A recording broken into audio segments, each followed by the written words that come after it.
My name is Clara. I am 32 years old. 10 years of my life were spent breaking my back for my family's corporate empire, and my reward was having my billionaire father publicly disown me and strip away my entire inheritance on the day of my wedding, simply because I chose to marry a man he considered poor. While I was standing in front of 300 elite guests at my own wedding reception, my parents decided to turn the happiest day of my life into a public execution. My father snatched the microphone from the wedding singer and announced, "I refuse to watch my life's work and legacy be squandered on a pathetic mistake. You get no inheritance, no trust fund, and you are officially fired." They laughed at my new husband's inexpensive suit right in front of the entire Chicago high society. But there was one massive detail my arrogant family did not know. The man they were mocking, the humble charity worker they called a parasite, was holding a secret that was about to turn their entire universe upside down. And exactly 3 months later, my parents would find themselves standing in a freezing corporate boardroom, begging that same man for their financial survival.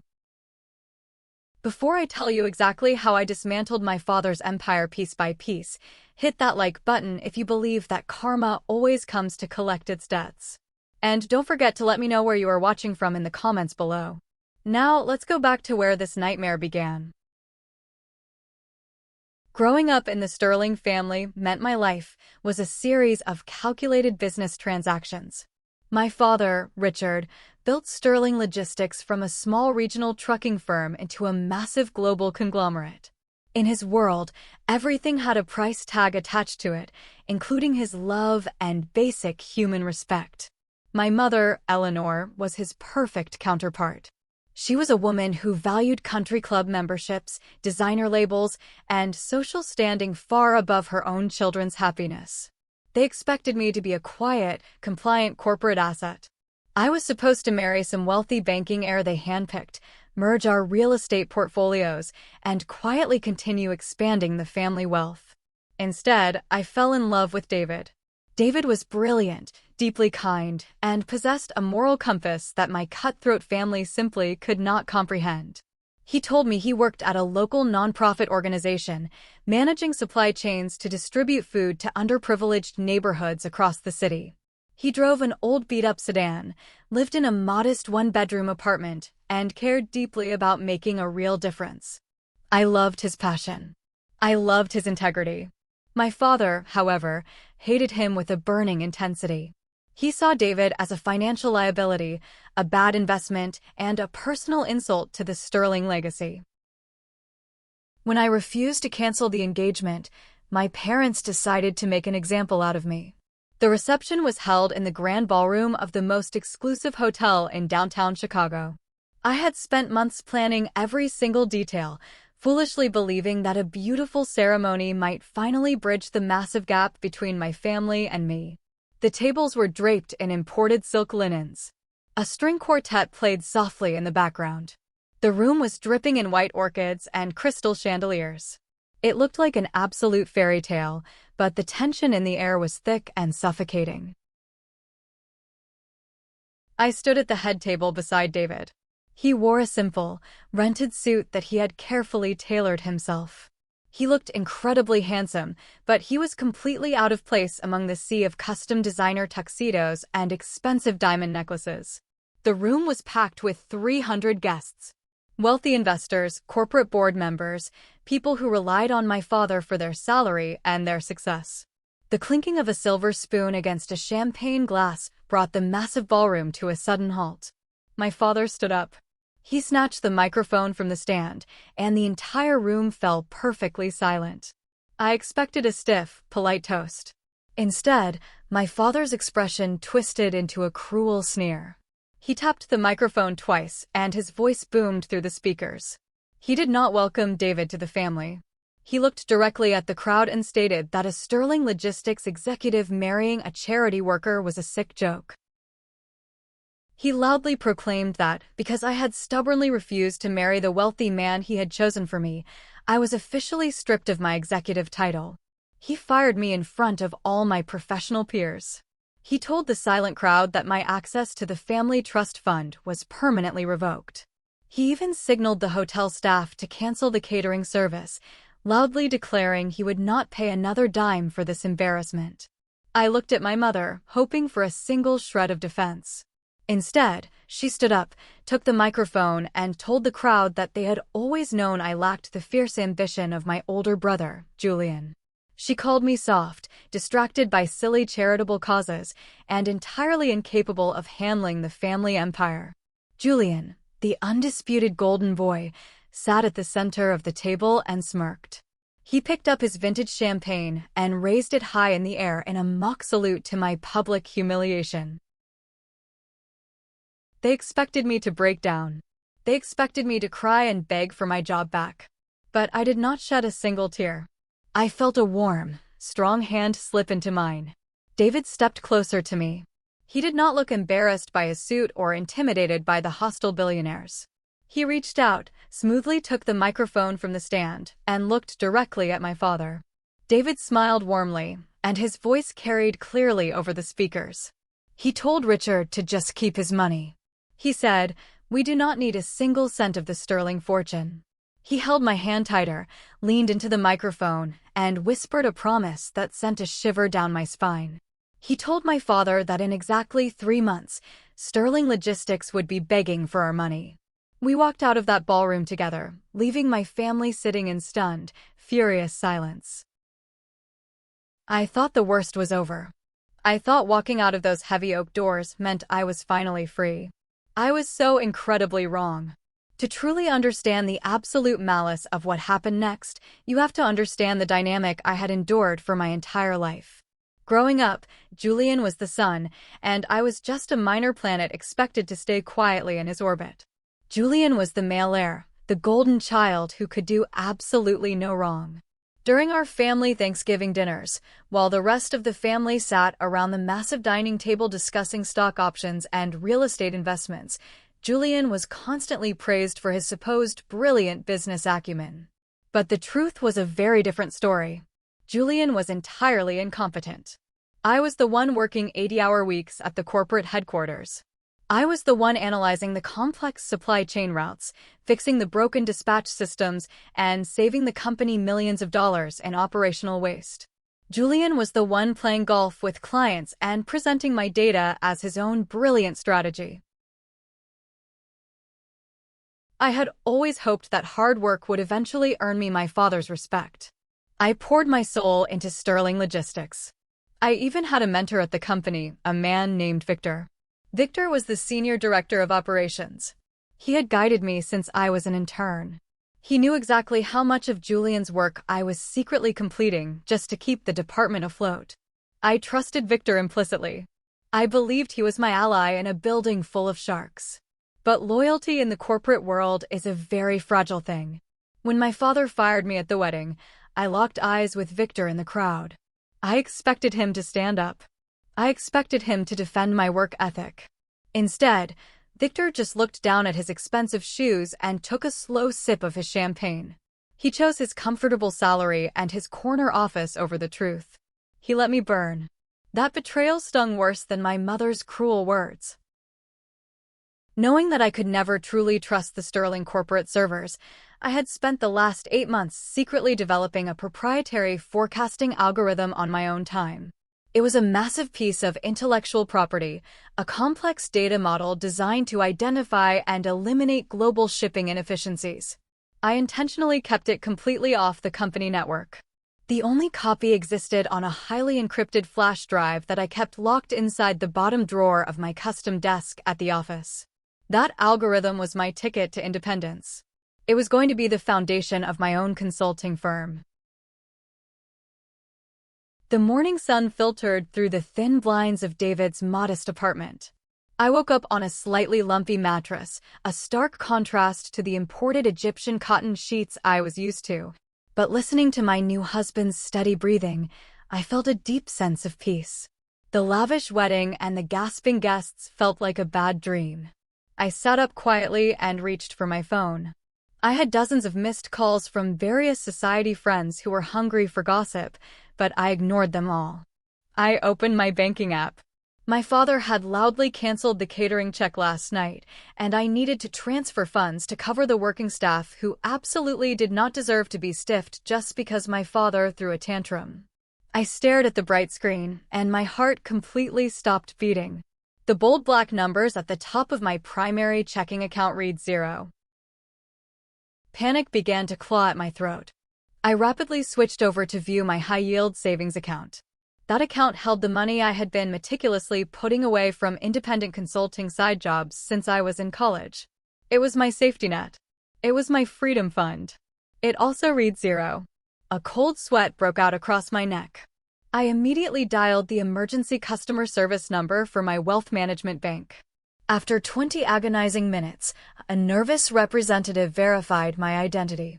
He sounded deeply uncomfortable when he informed me that a complete asset freeze and transfer had been initiated at exactly 6 o'clock in the morning. I demanded to know how someone could possibly freeze my personal assets without my direct authorization or a lawsuit. The representative explained the crushing reality. The accounts were originally opened as custodial accounts when I was a minor to manage my college fund. Because I had never filed the specific legal paperwork to formally remove my father as the legal custodian after turning 18, Richard still retained administrative privileges deep in the fine print. My father had ruthlessly exploited a malicious legal loophole. He used his billionaire status and his aggressive legal team to drain every single cent I owned before the bank even opened its doors to the public. He transferred my entire life savings into a Sterling Logistics corporate holding account, citing a fabricated internal financial review. He wanted me completely destitute. He wanted me to panic and come crawling back to the family mansion by sunset. I ended the call and tossed my phone onto the blanket. I had exactly $12 in my wallet. I walked into the small kitchen to pour a glass of tap water, trying to force my brain to strategize. Right then, my phone rang. The caller ID showed Aunt Sylvia. Sylvia was my mother's older sister. Unlike Eleanor, Sylvia had always played the role of the warm, supportive aunt. During the worst of my mother's verbal abuse, Sylvia would often pull me aside, pat my hand, and tell me she understood how difficult my parents could be. When I saw her name flashing on the screen, I felt a desperate surge of relief. I answered the phone, needing a friendly voice. "Clara, sweetie," Sylvia said, her voice dripping with maternal concern. "I am just so sick over what happened last night. Your father was completely out of line. Are you okay? Where are you staying?" I swallowed the lump in my throat. "I'm at David's apartment." "It's okay, Aunt Sylvia. I'm just trying to figure out my next move. Dad froze my personal bank accounts this morning." Sylvia let out a loud, dramatic gasp. "Oh, that monster. That is pure financial abuse. How are you going to survive, honey? Do you have any prospects?" Feeling comfortable in her supposed empathy, I let my guard down. I told her that I was going to be fine. I explained that I was heading out into the city today to sign a lease on a small commercial office space in the South Loop. I needed a verified commercial address to legally launch my independent consulting firm and pass vendor compliance audits. "Oh, a new office. That sounds incredibly brave, Clara," Sylvia cooed through the speaker. "The South Loop is lovely. Which building are you looking at?" I gave her the exact address, completely naive to the fact that I was handing my executioner a loaded gun. Sylvia wished me luck, told me she loved me, and promised to keep my location a total secret from my parents. I hung up the phone, feeling a renewed sense of determination.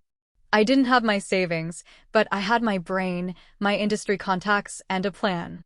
I dressed in my sharpest tailored navy suit, grabbed my leather briefcase, and hit the pavement. I was ready to build my own kingdom from the ground up. I had absolutely no idea that my sweet, supportive Aunt Sylvia had dialed my mother's number the very second we disconnected. The Chicago wind was biting cold as I walked toward the brick building located in the South Loop. The commercial space was small, smelling faintly of old paper and floor wax, but it was absolutely perfect for my immediate needs. The property manager, a cheerful older man named Mr. Higgins, shook my hand enthusiastically. He carefully reviewed my flawless credit history, my outstanding professional references, and the small cashier's check I had secured by cashing out a physical bond David had kept hidden in a safe. Mr. Higgins smiled warmly, handed me a preliminary lease agreement, and told me he just needed to run a standard background check before handing over the brass keys. I walked out onto the bustling sidewalk, feeling a bright spark of triumph. I was finally taking control of my destiny. My sweet victory lasted exactly 45 minutes. My phone vibrated aggressively in my coat pocket as I was sitting in a local coffee shop reviewing the lease terms. It was Mr. Higgins calling me back. His voice was no longer warm and welcoming. It was completely flat and laced with a distinct edge of nervous panic. He rapidly told me that my application had been flagged by his superiors and officially denied. When I firmly pressed him for a logical reason, pointing out my immaculate credit score and immediate proof of funds, he swallowed hard. "Miss Sterling," he whispered into the phone, "a highly confidential directive just went out across the entire Chicago commercial real estate network. Your father personally leveraged his property investments to universally blacklist your name. Any landlord that dares to lease a single square foot of space to you will immediately lose all their shipping contracts with Sterling Logistics. I am so sorry, but you're banned from renting an office in this city." He abruptly hung up the phone. I stared at the dark screen. The sheer magnitude of my father's financial power felt like a heavy physical weight pressing down on my shoulders. Aunt Sylvia had fed him my exact plans. He was actively trying to completely erase my professional existence. Before I could even process the betrayal of my aunt, my phone rang again. This time, the caller ID showed Marcus Vance. Marcus was the Chief Operations Officer of Zenith Manufacturing, the largest and most loyal independent corporate client I had personally secured for Sterling Logistics. His account generated over $40 million in annual revenue. I answered immediately. "Marcus?" "Clara, thank God," Marcus said, his voice frantic and highly confidential. "I am reaching out to your personal number because I suspect your corporate email has been compromised. Julian just contacted the Zenith Executive Board less than an hour ago. He aggressively attempted to pitch a massive new logistics contract to us." My stomach twisted into a tight knot. "Julian doesn't handle your account." "I know," Marcus said urgently. "But that's not the worst part." During his pitch, Julian presented a highly detailed supply chain optimization strategy to impress our board. "Clara, I recognize the strategy immediately. It was the exact proprietary data model you discussed with me in private last month.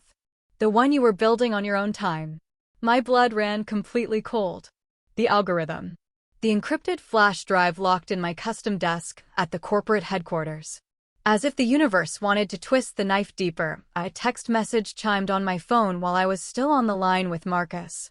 It was from Sarah, my former junior administrative assistant. The text read, "Clara, I am so incredibly sorry. I was too scared to say anything yesterday before the wedding. I saw Julian in your office after hours. He picked the lock on your bottom drawer. He took the silver flash drive.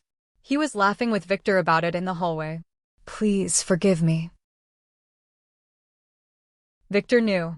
My mentor knew Julian was stealing my intellectual property, and he let it happen to protect his own promotion. My brother had not just taken my corner office. He was currently parading my stolen intellectual property around the city, trying to poach my most loyal clients under the Sterling banner.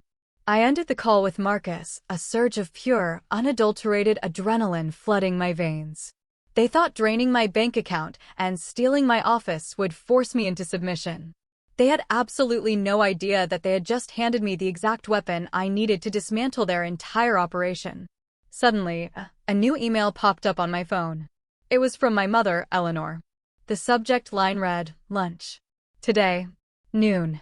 She named an exclusive, incredibly expensive French bistro located in the financial district. I knew it was a trap. My mother never played the peacemaker unless she was holding a loaded weapon behind her back. But I agreed to meet her. I needed to look her directly in the eye and show her that I was not the terrified, broken girl they expected me to be. The restaurant was a hub for Chicago's ultra-wealthy elite. The air smelled of expensive white truffles and old money. I found Eleanor sitting in a secluded corner booth, sipping a glass of vintage champagne. She wore a pristine white designer suit. She looked absolutely perfect, completely unbothered by the fact that her husband had just bankrupted her daughter. I sat down across from her, keeping my posture rigid. Eleanor smiled warmly, a masterclass in psychological manipulation. She reached down into her designer handbag and pulled out a thick, heavy legal document bound in a navy blue folder. She slid it across the table. "Your father is a very generous man, Clara," Eleanor said, her voice dripping with artificial sweetness. "We are willing to forgive your embarrassing marriage and welcome you back into the family. All you have to do is sign this contract." I opened the folder. It was a formal declaration of slavery. The contract outlined a brand new position for me at Sterling Logistics. I was not being offered my old executive role. I was being offered a position as the junior administrative assistant to the vice president of operations, Julian's assistant. My parents wanted me to return to the company to fetch coffee and organize files for the brother who had just stolen my life's work. The compensation package was set to absolute minimum wage, and it included a strict non-disclosure agreement that would legally bind me to Sterling Logistics for 20 years. I closed the folder and pushed it back across the table right into her manicured hands. I would rather scrub floors in a subway station than ever work for Julian. Eleanor's fake maternal warmth vanished instantly. Her smile dropped, revealing the cold, calculating woman underneath. "You clearly don't understand your situation," she hissed, leaning in close. "Your father has frozen your accounts. He has blacklisted you from every commercial real estate broker in the state. If you walk out of here without signing this, he will unleash a massive global smear campaign against you. You will never work in this industry again." I sat perfectly still, absorbing her malice.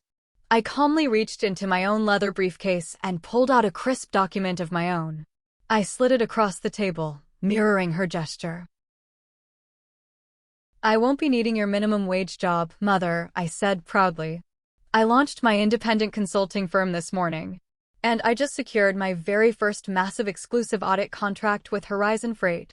Horizon Freight was a struggling but historically vital supply chain company that controlled a massive portion of the Midwest distribution routes. They were hemorrhaging money, but their core infrastructure was a gold mine. I told Eleanor that the Horizon Executive Board had hired me to completely restructure their operations. I expected Eleanor to explode with rage. I expected her to tear my contract to pieces.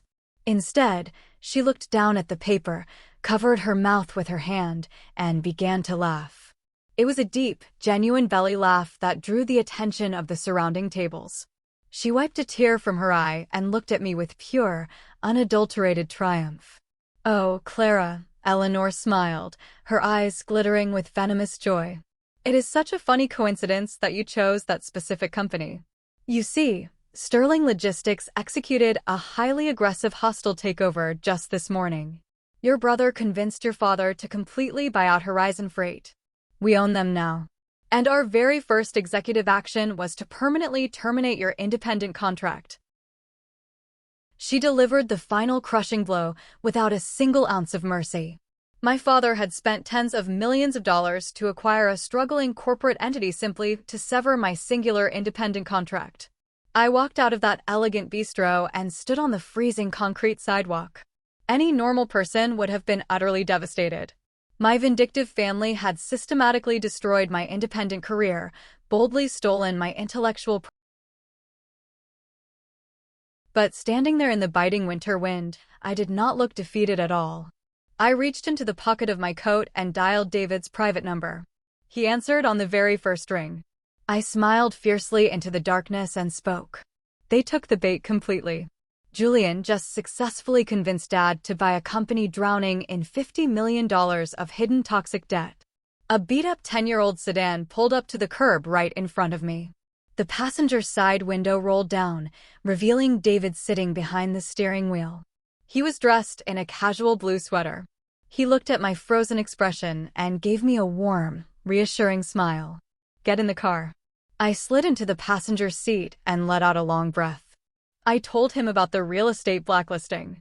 I explained that I could not secure a single square foot of commercial space in the entire city. David did not look worried. He did not look intimidated by my father's billionaire influence. Instead, he reached into the center console of his old sedan and pulled out a heavy, sleek matte black keycard. The card was unmarked, completely devoid of any corporate branding.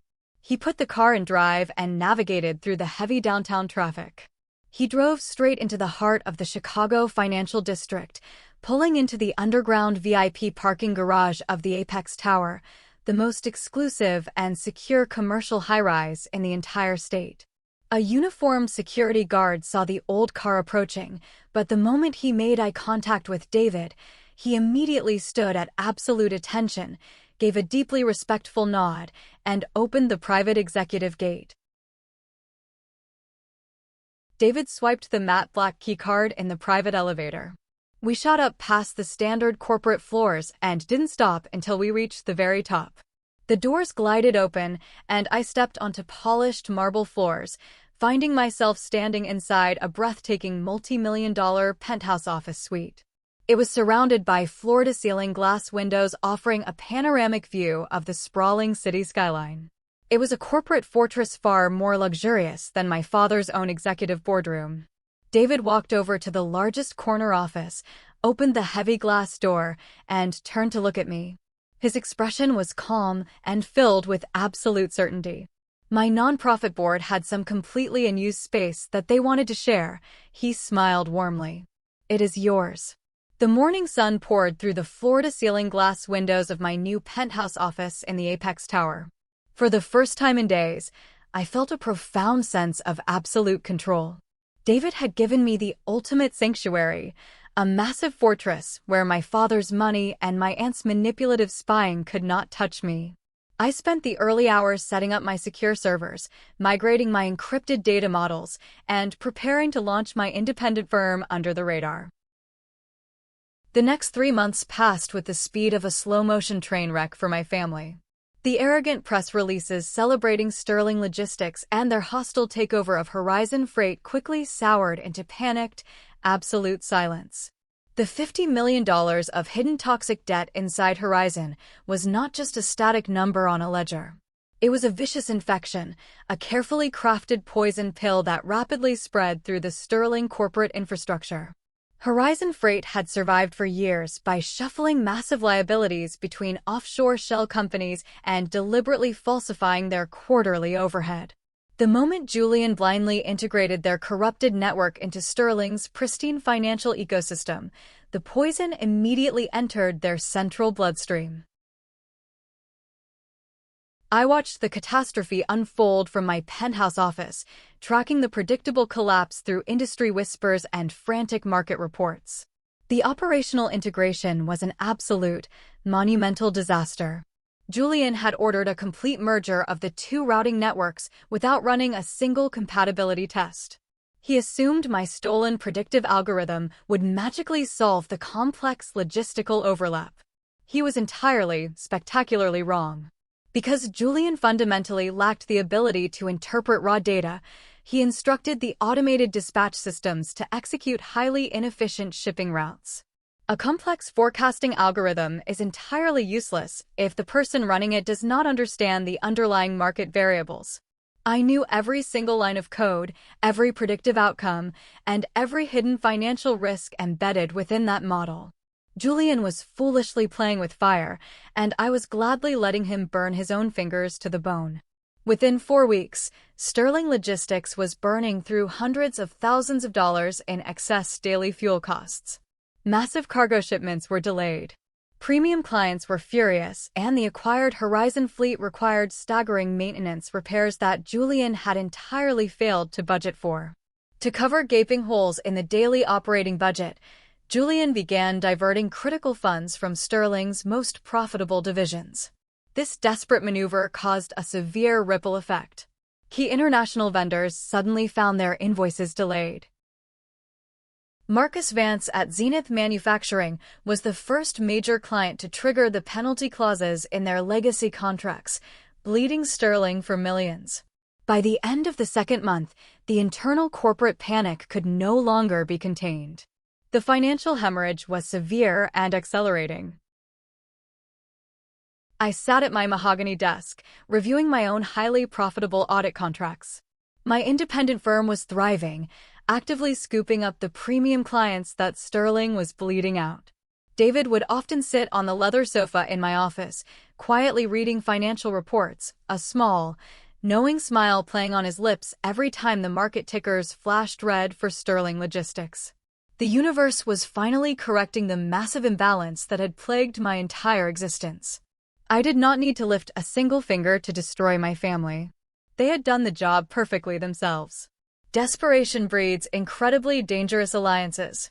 As Sterling Logistics gasped for a financial lifeline, the annual Chicago Philanthropic Summit arrived. It was the most exclusive, high-security charity gala of the entire year, populated entirely by billionaires, politicians, and industry titans. I stood in front of our bedroom mirror, slowly smoothing the rich fabric of my tailored emerald green gown. I clasped a simple, elegant diamond necklace around my throat. When I turned around, my breath caught in my chest. David stood in the doorway, completely transformed. Gone were the casual sweaters and worn jeans.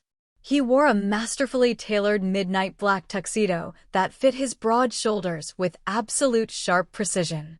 He exuded an aura of absolute terrifying authority. He was no longer the humble community organizer. He was finally ready to hunt. We walked into the Field Museum.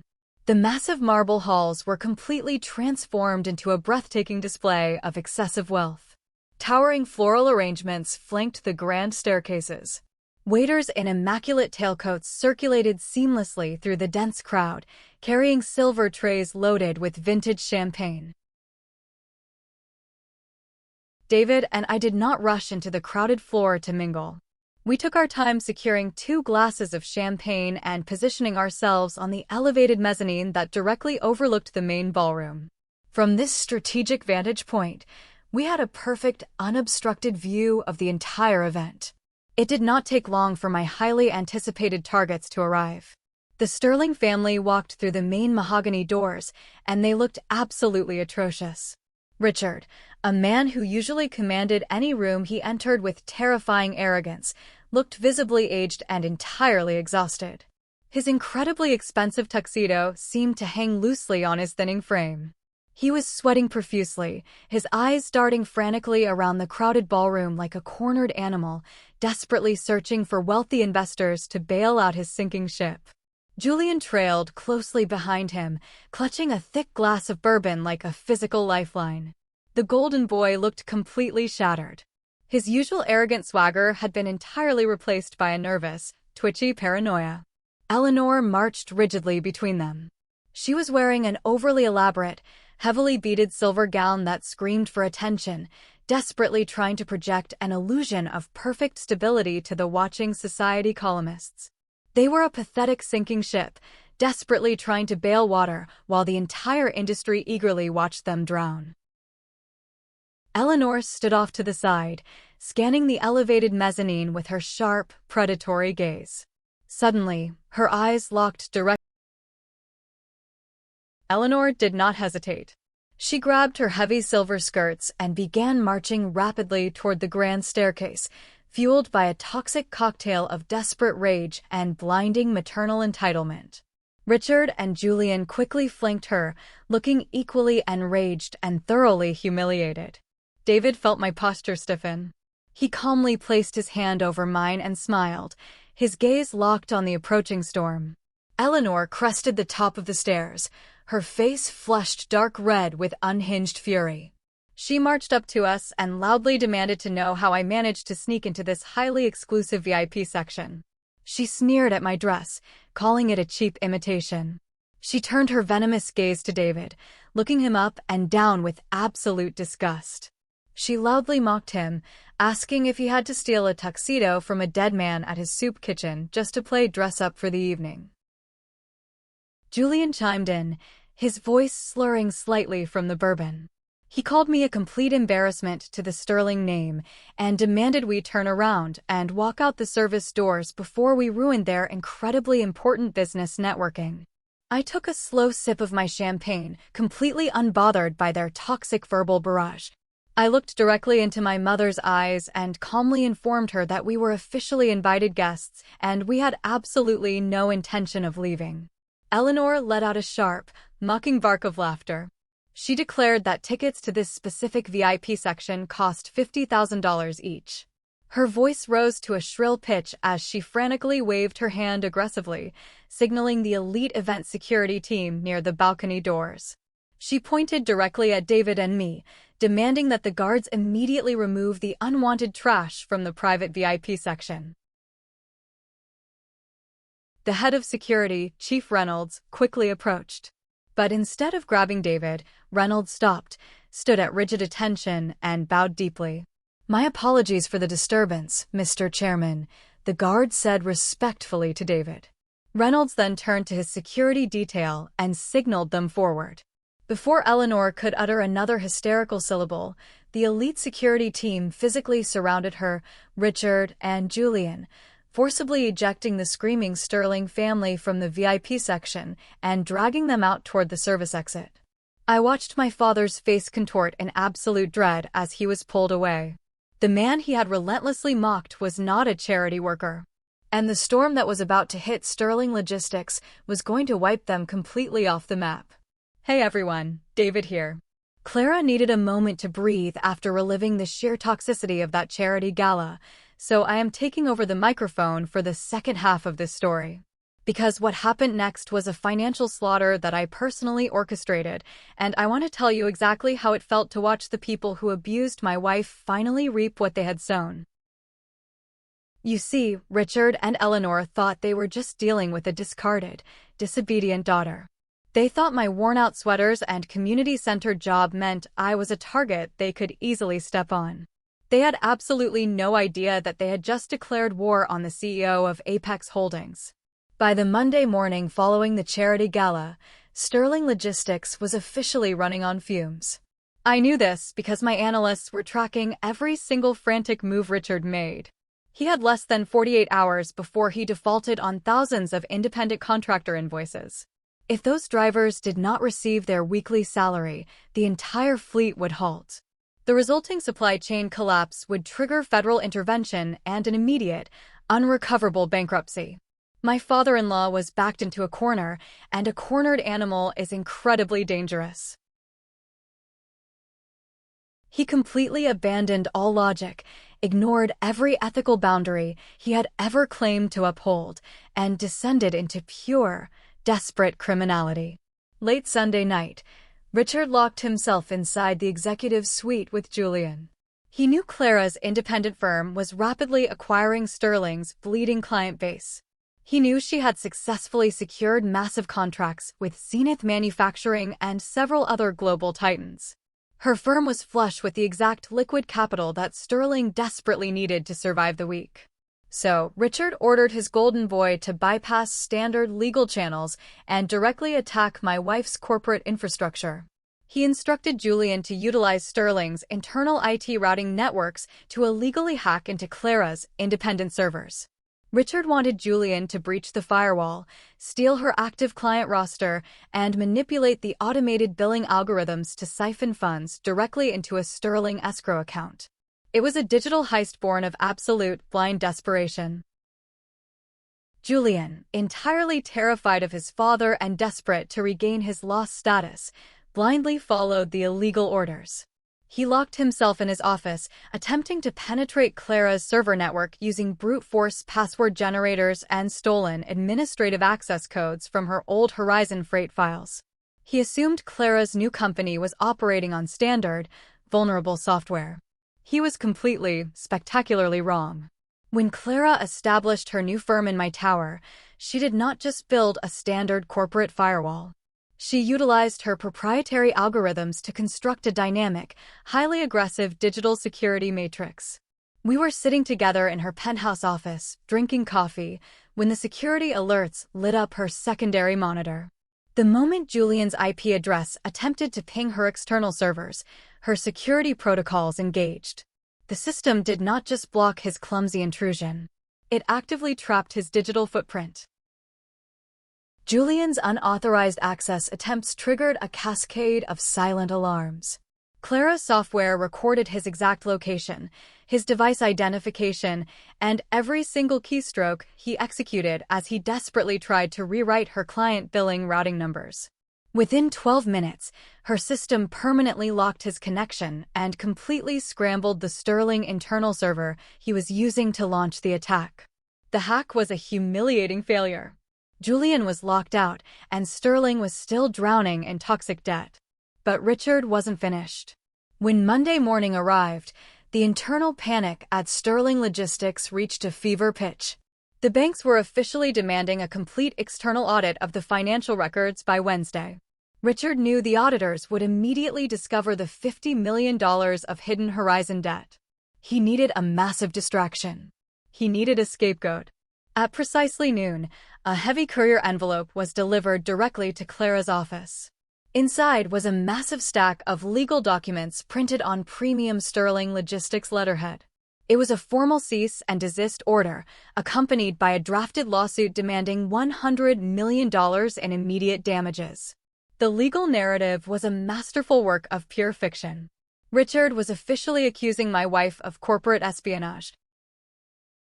The lawsuit falsely claimed that Clara had illegally stolen proprietary algorithms before her termination. It stated that she was actively using stolen trade secrets to sabotage their domestic routing network. Furthermore, Richard accused her of embezzling the $50 million currently missing from the Sterling ledgers. He was attempting to pin the toxic horizon debt entirely on her shoulders. It was a calculated smear campaign designed to completely ruin her professional reputation while providing the federal auditors with a convenient villain.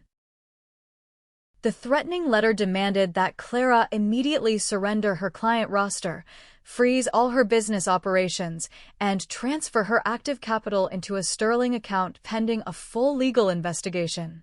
He wanted to paralyze her business with years of expensive litigation involving high-priced corporate lawyers. He assumed she would panic and fold under the immense pressure. Clara sat at her desk, looking down at the thick stack of legal documents. She did not feel a single ounce of fear. She simply smiled, a cold, sharp smile that made me fall in love with her all over again. She turned to her computer monitor and isolated the specific server log from Julian's intrusion attempt. The digital record clearly displayed the exact time of the attack, the specific Sterling corporate IP address, and most importantly, the unique individual administrative login credentials that Julian had foolishly used to authorize the illegal data extraction.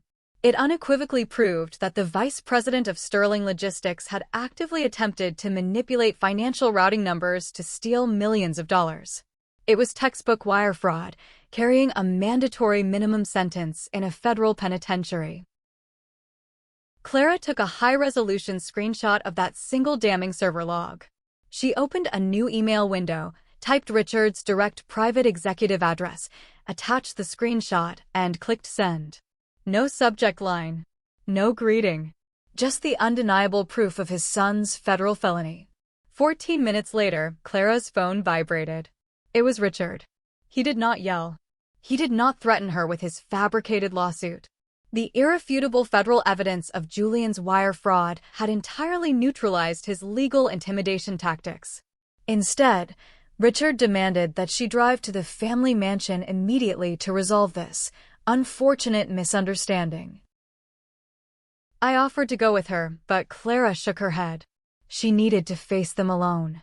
She needed to close this chapter on her own terms.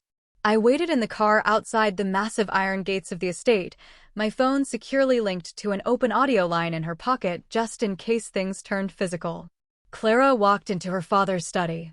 The atmosphere was thick with tension. Richard was pacing behind his desk. Eleanor sat rigidly in a leather wingchair, pale and drawn. Julian was slouched in the corner, looking utterly pathetic. He looked like a man who finally understood his arrogance had earned him a mandatory prison sentence. Richard stopped pacing, looked at Clara, and twisted the narrative with breathtaking speed. He claimed Clara's digital security protocols had deliberately entrapped his son. He insisted the federal authorities would view her server logs as a malicious setup. Clara just laughed and reminded him that federal investigators only care about unauthorized server breaches and stolen administrative credentials. Then, Richard delivered a demand so incredibly audacious it made my blood boil in the car. He demanded that Clara take the legal fall for the cyber attack. He ordered her to march into the federal courthouse on Monday morning and formally confess to orchestrating the server breach herself. He wanted her to explicitly tell the authorities that she deliberately hacked her own systems using Julian's old credentials to fraudulently frame her innocent brother. He demanded that she sacrifice her clean record, her independent business, and her personal freedom to ensure Julian's reputation remained spotless. He coldly justified this horrific demand by detailing her inferior place within the family hierarchy. He stated that Julian was the true legitimate heir to the Sterling Empire, and that Clara was merely a temporary asset, a useful tool designed to support Julian. Eleanor eagerly chimed in, reminding Clara of every single dollar they had spent on her upbringing. She falsely equated basic parental financial obligation with a lifelong, unbreakable debt of absolute servitude. She stated that taking the blame for Julian's federal crime was simply the required payment for the immense privilege of being raised under the prestigious Sterling roof. Clara listened to their toxic demands with complete icy detachment. She looked directly into Richard's desperate eyes and told him his demands were entirely delusional. She informed him that her server logs were currently sitting in a highly secure automated email queue, set to distribute directly to the Federal Bureau of Investigation and the Securities and Exchange Commission the very moment she gave the command. She clearly stated she was not a sacrificial lamb for his broken family. And as she turned to leave, she delivered the final, perfect hook. "I won't be going to prison, Dad," she said calmly. "But you'd better not be late to your final bailout meeting with Apex Holdings tomorrow morning. They don't tolerate tardiness." She walked out of the heavy oak doors, leaving her father paralyzed in absolute horror. The stage was finally set for the ultimate execution. The following morning, the sun rose over Chicago with a brilliant, freezing winter clarity. At exactly 8 o'clock, Richard Sterling's signature black armored town car pulled up to the curb outside the towering glass and steel monolith that housed the global headquarters of Apex Holdings. I was watching the live security feed from my penthouse office as they walked through the heavy revolving doors. Richard, Eleanor, and Julian stepped into the cavernous, aggressively minimalist lobby. They looked like a trio of perfectly dressed hostages walking voluntarily toward an executioner's block. Richard's face was drawn tight with severe sleep deprivation and profound financial terror. He knew this single meeting was the absolute end of the line. Richard marched directly to the receptionist's desk, desperately attempting to project his usual aura of demanding authority. He barked his name and demanded immediate access to the chairman's executive suite. The receptionist did not flinch. She simply pressed a silent button, and 3 massive security guards materialized instantly from the shadows. The head of security coldly informed Richard that Apex Holdings operated under strictly enforced, non-negotiable confidentiality protocols. He stated that all outside electronic devices, including cell phones, smartwatches, and recording equipment, had to be surrendered immediately.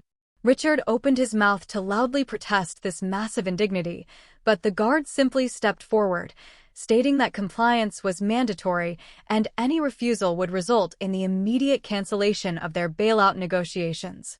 Richard swallowed his immense pride. He pulled his encrypted corporate phone from his pocket and dropped it into the velvet-lined security tray. Julian and Eleanor reluctantly followed suit, looking deeply offended. Once they were completely stripped of their communication devices and severed from the outside world, a silent guard escorted them into a private, keycard-restricted elevator. They were taken up 50 floors in absolute silence. The elevator door slid open to reveal a stark, windowless waiting room painted a sterile hospital white. There was no decorative artwork, no lavish coffee station. Just a single hard metal bench.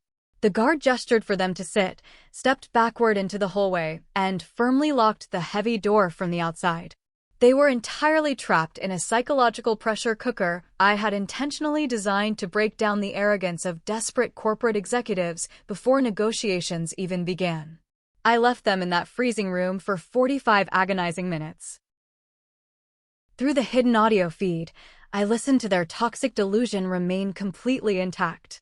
Julian aggressively rubbed his hands together and let out a forced, arrogant laugh. He confidently assured his parents that this intimidation tactic was just a standard corporate power play. He boasted loudly that he was fully prepared to charm the anonymous Apex CEO, promising Richard that he would secure a massive cash injection without sacrificing a single share of equity. Julian was probably already planning how to spend his next promotion bonus or bragging about his untouched college fund, completely oblivious to the reality that his life was over. Eleanor eagerly latched onto her son's profound delusions, praising his natural charisma and superior breeding. She confidently told Richard they would be walking out of this building in less than an hour with a blank check. At exactly 9 o'clock, my executive assistant unlocked the door. She did not offer a polite smile. She simply looked at Richard with a blank, calculating stare and announced that the restructuring board was finally ready to receive them. Richard stood up quickly, aggressively smoothing the lapels of his expensive cashmere suit. Julian swaggered closely behind him, his chest puffed out with manufactured confidence. They walked down the long, dimly lit corridor and stopped in front of the massive oak doors, intricately carved with the Apex Holdings crest. The assistant pushed the doors open. Richard walked confidently through the threshold, fully expecting to see a group of older, ruthless male executives waiting to negotiate. Instead, he stopped dead in his tracks. The arrogant, rehearsed greeting completely died in his throat. Julian walked into the room directly behind him and physically collided with his father's frozen back. Eleanor let out a small, confused gasp. The boardroom was enormous, featuring panoramic floor-to-ceiling windows. In the center sat a massive mahogany negotiation table. 10 sharp, highly aggressive financial analysts sat silently along the edges, their laptops open, their eyes locked onto the Sterling family with absolute predatory anticipation.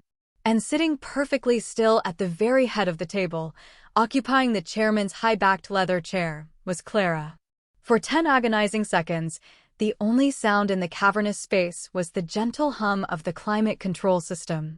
Richard blinked rapidly, his mind violently rejecting the visual data his eyes were providing. His exhausted face flushed a deep, dangerous crimson. The shock instantly evaporated, replaced by blinding rage. His massive ego simply could not allow that reality to exist. Richard slammed his fist hard against the back of an empty leather chair. He pointed a trembling finger directly at Clara's face and ordered her to stand up immediately. He demanded to know exactly how she had managed to sneak past the ground floor security and infiltrate the restricted suite. He sneered, asking if the secretive Apex board was so incredibly incompetent that they allowed low-level clerical staff to play dress-up in the boardroom before vital meetings. He ordered her to clear her notebooks off the table and go fetch the real executives. Julian quickly stepped out from behind his father, his face shining with nervous sweat. He glared at Clara across the vast expanse of polished wood and demanded that she leave before he personally called security to have her arrested for criminal trespassing. He ordered her to go fetch the chairman coffee and disappear. Clara sat perfectly still, observing their pathetic performance with icy detachment. She did not raise her voice. She simply unclasped her leather portfolio and pulled out a heavy legal document bound in thick black cardstock. She placed her hand flat against the document and smoothly slid it across the long polished table. It glided silently, coming to a perfect stop exactly 1 inch from Richard's trembling fingertips. "Sit down and read the terms," Clara said, her voice dropping to a lethal authority that sucked the remaining oxygen out of the room. "The men you are desperately hoping to see are not coming. There is no hidden committee of older billionaires waiting to save your sinking ship. I am not a secretary, Dad. I am the lead director of corporate restructuring for Apex Holdings. I am the sole executive authorized to evaluate your portfolio, and I am the only person in this building who decides if your company lives to see tomorrow." The boardroom descended into a heavy, suffocating silence. Richard stared down at the thick black term sheet. His breath hitched audibly. His mind violently struggled to process the impossible reality that his disowned daughter controlled his entire financial destiny. Eleanor completely snapped. She refused to believe the daughter she had relentlessly mocked had risen to the apex of the global financial sector. She slammed both hands down onto the table, her face contorted into an ugly snarl. She pointed a manicured finger at Clara and screamed that she was a pathological liar. She loudly insisted that a prestigious global private equity firm would never entrust billions of dollars to a disgraceful, incompetent woman. She screamed for the real CEO to come out of hiding immediately, threatening to call the police and the press to expose Clara's fraudulent behavior. That was my cue. The heavy soundproof oak door on the far right side of the suite clicked open. The sharp mechanical sound instantly cut through Eleanor's hysterical screaming. The entire Sterling family froze, their heads snapping toward the side entrance. They fully expected to see a sympathetic billionaire walking into the room to save them. Instead, I stepped slowly through the doorway. I was impeccably dressed in a tailored midnight black three-piece suit. The heavy gold Apex Holdings signet ring glinted menacingly on my right index finger. I was flanked by my intimidating army of 8 elite corporate litigation attorneys, all carrying thick leather briefcases. I walked deliberately toward the head of the table, my dark eyes locked onto Richard with a chilling, predatory intensity. I stopped directly behind Clara's chair and rested my hands firmly on her shoulders, presenting a united, unbreakable front. The humble charity worker was completely gone. I did not spare a glance for Eleanor or Julian. I pulled out the leather chair to Clara's right and sat down. I leaned forward, resting my forearms on the mahogany table. "My name is David," I said, my voice smooth and entirely devoid of polite deference. "I am the sole founder, primary shareholder, and chief executive officer of Apex Holdings. I control over $50 billion in liquid assets. And I am holding the executioner's axe over your crumbling company." Richard staggered backward as if physically struck. He collapsed into a leather chair, unable to support his weight. The man he needed to beg for financial salvation was the son-in-law he had treated like absolute garbage. Eleanor let out a pathetic whimper. Her mind finally crashed into the harsh reality. She realized the luxurious clothes, the signet ring, and the army of lawyers proved Clara was telling the horrifying truth. I looked at Eleanor and addressed her previous insults directly. I told her she was right about one thing: I did manage a non-profit charity. I organized major food drives and wore faded denim in the poorest neighborhoods. But I clarified a massive, fatal detail they arrogantly failed to investigate. The charity I managed was my personal multi-billion-dollar philanthropic foundation, created using my immense corporate wealth, completely structured as an anonymous trust to avoid the toxic financial press. I hid my wealth because I was desperately searching for a partner who would love me for my character, my mind, and my heart. I wanted a woman who would stand by my side when she thought I had absolutely nothing to offer but my loyalty. I found that exact rare perfection in Clara. I then turned my cold, calculating gaze back to Richard. He leaned forward, his hands shaking violently. He completely abandoned his arrogant posturing and resorted to outright begging. He pleaded with me to look past the personal family issues. He insisted Sterling Logistics was still a highly viable corporate entity, claiming they just needed a brief short-term injection of liquid capital. He offered me a seat on the board of directors, promising unprecedented influence. He actually believed he could charm his way out of the slaughterhouse by offering the butcher a partnership. I let his hollow echoes of fake laughter fade away. Then I politely declined. I stated I had absolutely no interest in joining a board populated by spineless sycophants and financial incompetents. I slowly turned my head and locked my eyes onto Julian. The golden boy was sweating profusely, trying to make himself invisible. "Your father is fundamentally wrong about the financial viability of Sterling Logistics," I told Julian, my voice a lethal whisper. Your company is not suffering a temporary cash flow crisis. It is suffering from terminal, fatal toxicity. And you are the one who personally administered the lethal injection. Do you remember a failing shipping acquisition from 3 months ago? Do you remember the toxic, bleeding asset known as Horizon Freight? Julian's eyes widened in unadulterated horror. I owned it, I stated clearly. I bought that dying company, loaded it with debt, and left it right in your path. It was a deliberate, calculated poison pill carefully designed to completely overwhelm your crumbling infrastructure. And you, Julian, swallowed it whole. Let's pause for a moment. Thank you for staying with me this far, you're truly amazing. Please help me by liking the video and commenting the number 1 below, so I know you've been here with me until this point. This not only helps more people discover the story, but also lets me know that my experiences mean something to someone. Your support is the greatest motivation for me to keep sharing the rest of this journey. The silence that followed my revelation was absolute and suffocating. Julian looked as though all the blood had been violently siphoned from his veins. He slumped back into the leather chair, his jaw hanging slack. He had not just made a bad investment, he had walked blindly into a meticulously crafted execution chamber, lured by his own insatiable greed and profound lack of basic operational intelligence. Richard watched his golden boy completely unravel, and in that precise moment, he realized his entire corporate kingdom was gone forever. Clara sat forward in the chairman's chair, taking complete control of the negotiation. She informed them that Apex Holdings had not summoned them to discuss a financial bailout or a friendly merger.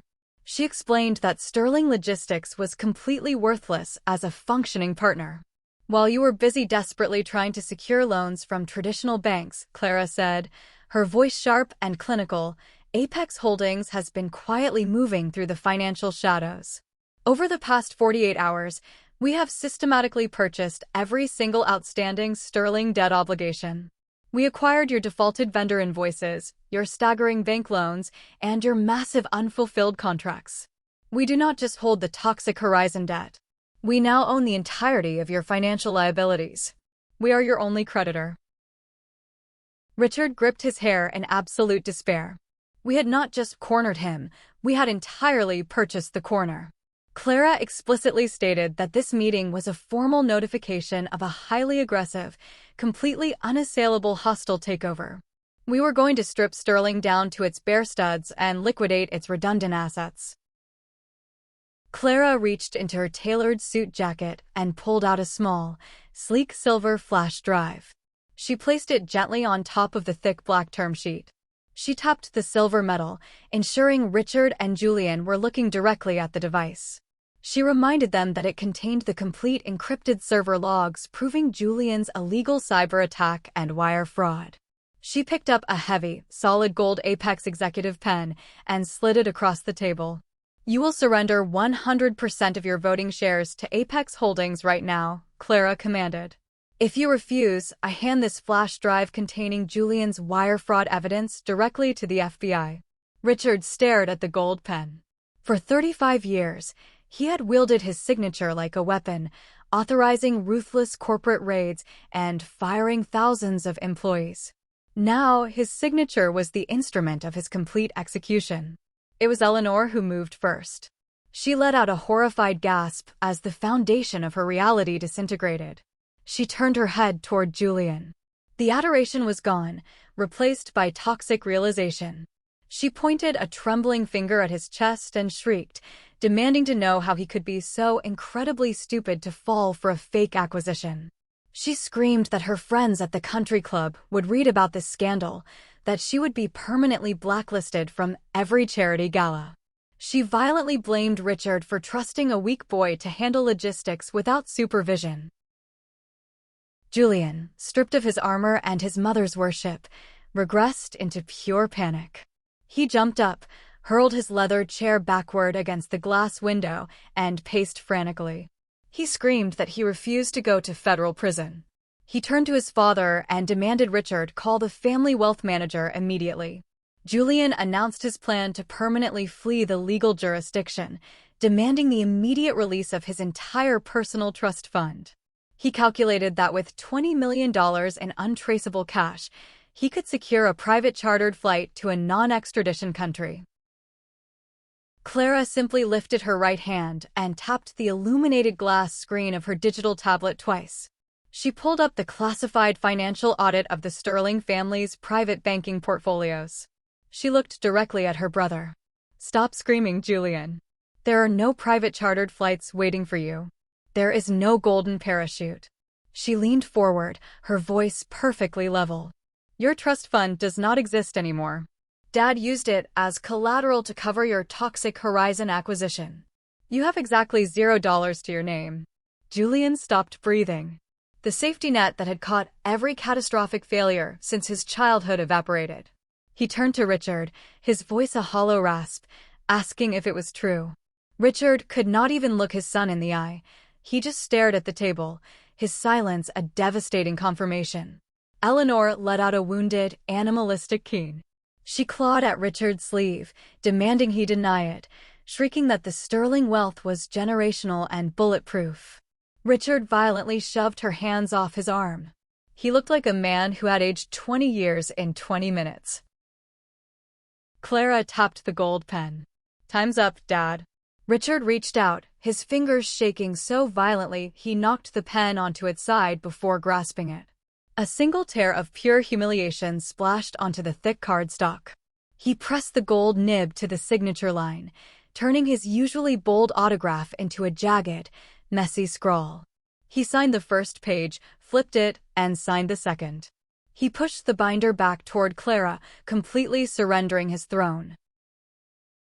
Clara verified the signatures, handed the binder to our lead attorney, and then turned her attention back to Julian. She formally addressed him by his former title and informed him he was terminated immediately for gross criminal incompetence. No severance package. No company car. She raised her hand. The oak doors swung open, and two heavily armed Apex security guards marched in. One tossed a standard cheap brown cardboard box onto the table in front of Julian. Clara instructed him to pack his desk and vacate the premises, warning him that if he stole a single branded stapler, she would have him arrested for theft. Julian grabbed the cardboard, his hands shaking with impotent fury, and stumbled out of the boardroom, flanked by security. Only Richard and Eleanor remained. Eleanor scrambled out of her chair and threw herself against the mahogany table. Her expensive makeup looked stark against her pale skin. She clasped her hands together in a frantic, pleading gesture. She skipped right over the loss of the logistics empire and went straight to what mattered.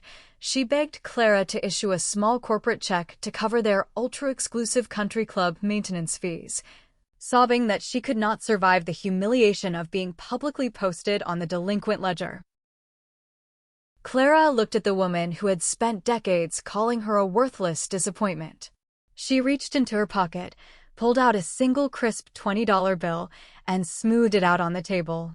She slid it across the vast expanse until it stopped right in front of Eleanor's shaking manicured hands. "Try Uber," Clara said coldly. The transition of power was absolute. I stood by the window and watched as the repo men arrived in the plaza below. The bank had moved swiftly. Right there on the street, in front of the entire financial district, the tow trucks hooked up Richard's prized Rolls-Royce and Julian's brand-new Porsche. The luxury cars were dragged away, a perfect visual representation of the Sterling Empire being hauled off to the scrapyard. Exactly 6 months after the hostile takeover concluded, the corporate dust had finally settled. By 8 o'clock the morning after the boardroom slaughter, the massive illuminated letters spelling Sterling Logistics were removed from the exterior of the skyscraper. Cranes and demolition crews stripped away the name that had terrorized the shipping industry for 3 decades. In its place, a polished emblem for Apex Freight Solutions was installed.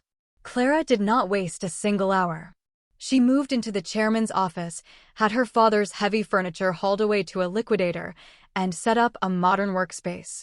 Her first act as CEO was to systematically dismantle the toxic leadership team Richard had cultivated. She summoned the entire executive suite, including Victor, the mentor who had betrayed her to save his own skin. She fired them all in a single 30-minute meeting. There were no golden parachutes, no letters of recommendation. Our legal team ensured they left the building with nothing more than cardboard boxes. To fill the power vacuum, Clara dug deep into the operational tiers of the company. She identified the hardworking employees who had been marginalized and silenced by Richard's tyrannical regime. Her most satisfying move was calling Sarah into her office. Sarah, the timid assistant who had witnessed Julian stealing the flash drive but was too terrified to speak up until the end. Clara didn't punish her fear. She rewarded her ultimate honesty and her meticulous organizational skills. Clara promoted Sarah to Chief Operating Officer.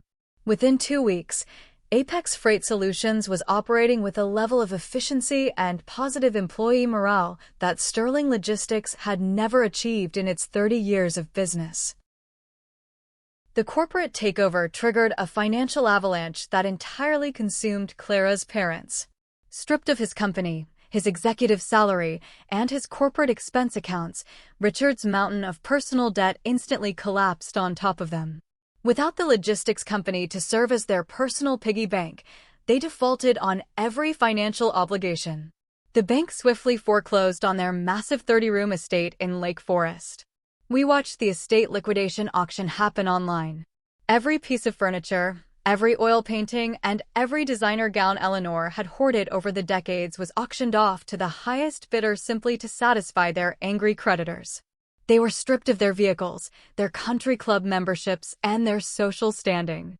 Eleanor's former society friends, the women she had spent decades manipulating, turned their backs on her entirely.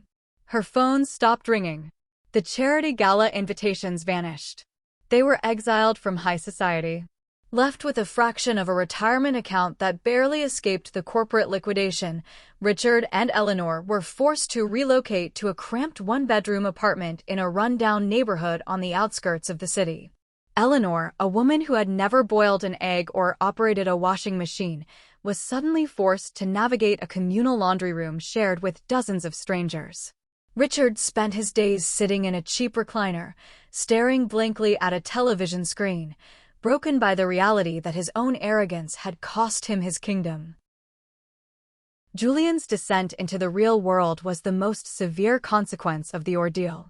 Without his trust fund, his vice president title, or his mother's financial bailouts to protect him, he was completely incapable of functioning as an adult. He possessed no skills and no work ethic. His resume became toxic the second the logistics industry learned about his involvement in the federal wire transfer attempt. No firm would grant him an interview. Desperate to avoid starvation and facing eviction from a studio apartment he could barely afford, the former golden heir of the Sterling Empire was forced to seek employment in the only sector that would accept him. He took an entry-level retail job selling phone accessories at a kiosk in the center of a local shopping mall.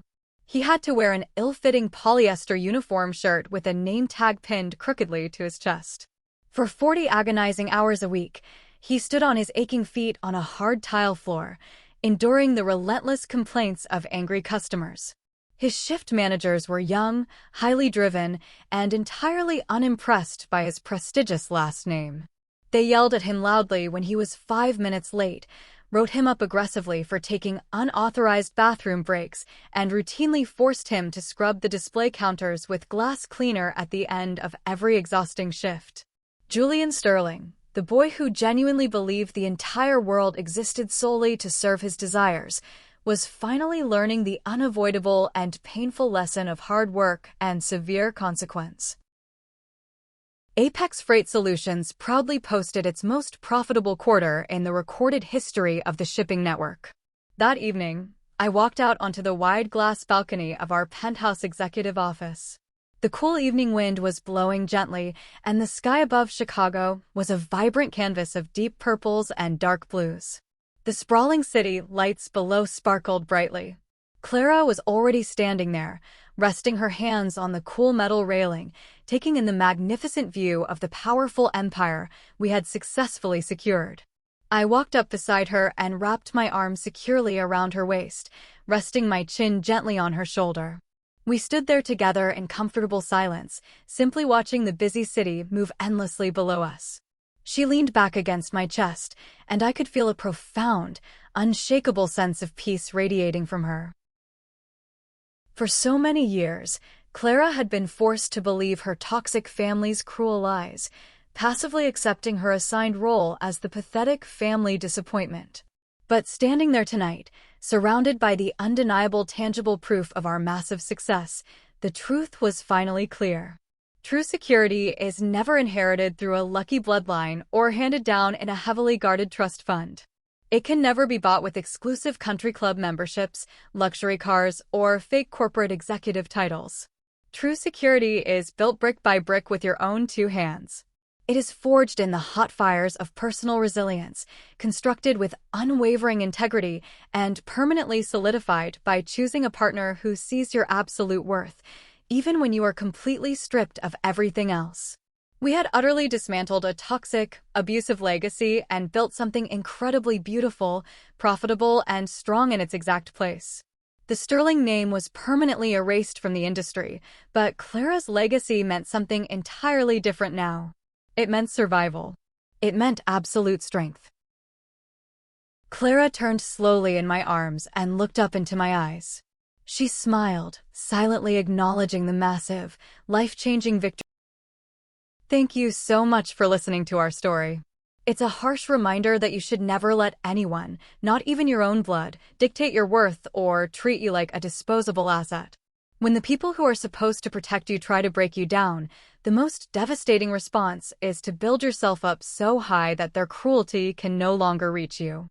Set your boundaries, protect your peace, and never apologize for outgrowing the toxic environments that tried to keep you small. Have you ever faced something similar with your own family? Have you ever had to walk away from toxic relatives or rebuild your life from scratch? Share your story in the comments below, and don't forget to like and subscribe so you don't miss the next journey. Stay strong and keep building your empire.